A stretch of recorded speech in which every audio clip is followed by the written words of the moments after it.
Hey guys, this question we get asked a lot. Public versus private proxy service. What is the difference? What is better? What do you have to watch out for? Security is a big issue, of course. People are scared of it. Let's get into it. This is what you get when you Google public proxy service, a website like this.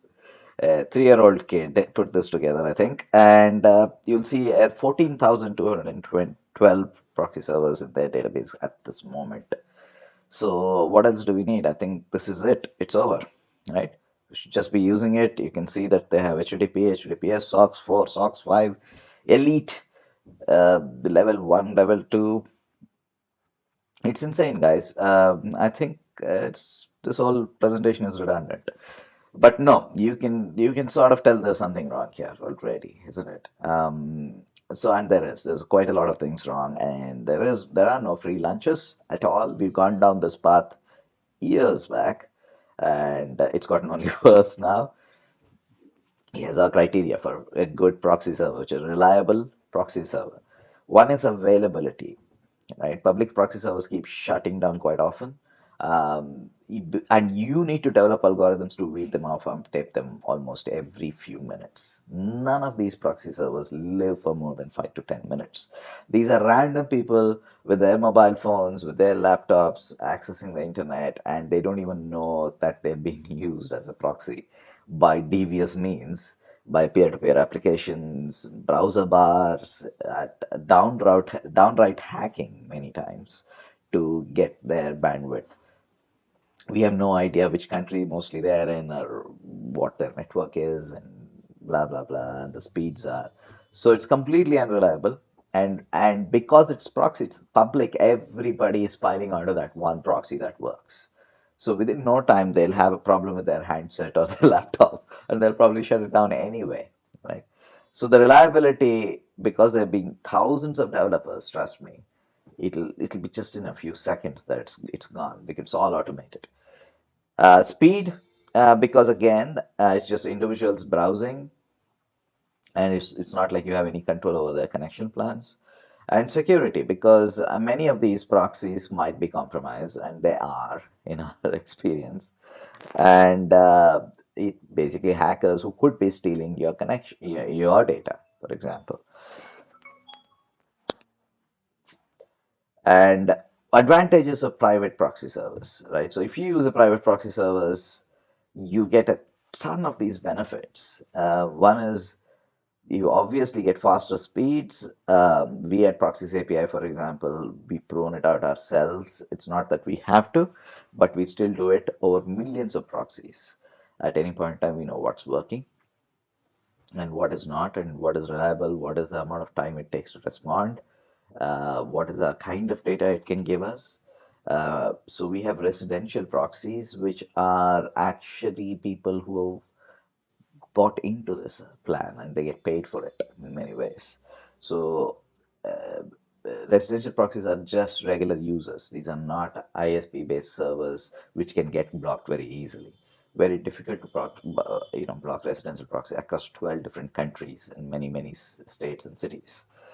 It's completely anonymous. All our proxies are, and no hackers can steal the info because we control them. And limited set of users because we know where their IPs are, and all those IPs are password protected. This is the other thing, because we know um, the machines, and it is by the user of the machine and the approval of that person.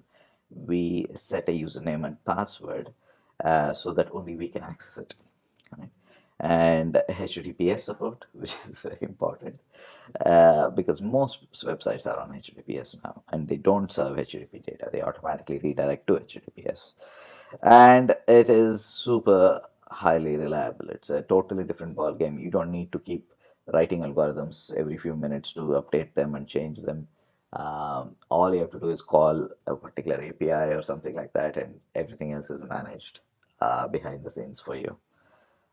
Using Proxies API looks like this with millions of high-speed extra threading proxies. So we rotate proxies as well. So every time you call, you request a particular web page for your web crawling purposes, we crawl that page from a different IP. In fact, you have to request the same IP over and over if you want to maintain a session.